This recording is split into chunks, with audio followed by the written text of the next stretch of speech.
大丈夫だよってちゃんと挟さんなよって。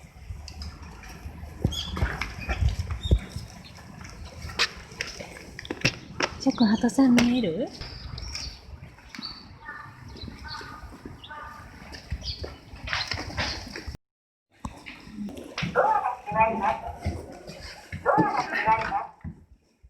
ちゃくん着いたよ。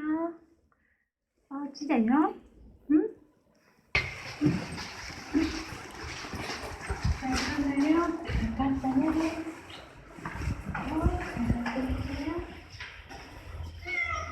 戻ってきたよ。よかったねって。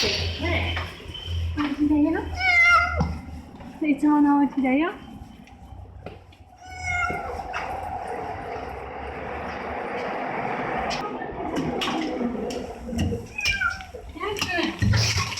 戻ってきてよ。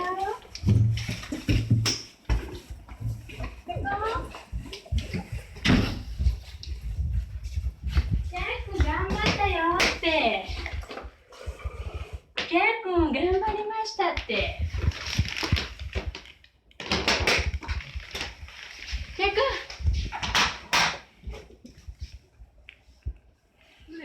洗濯機です。洗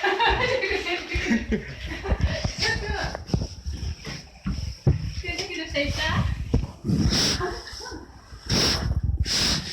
こりゃだよ、ジャックン。洗濯機の下に隠れて。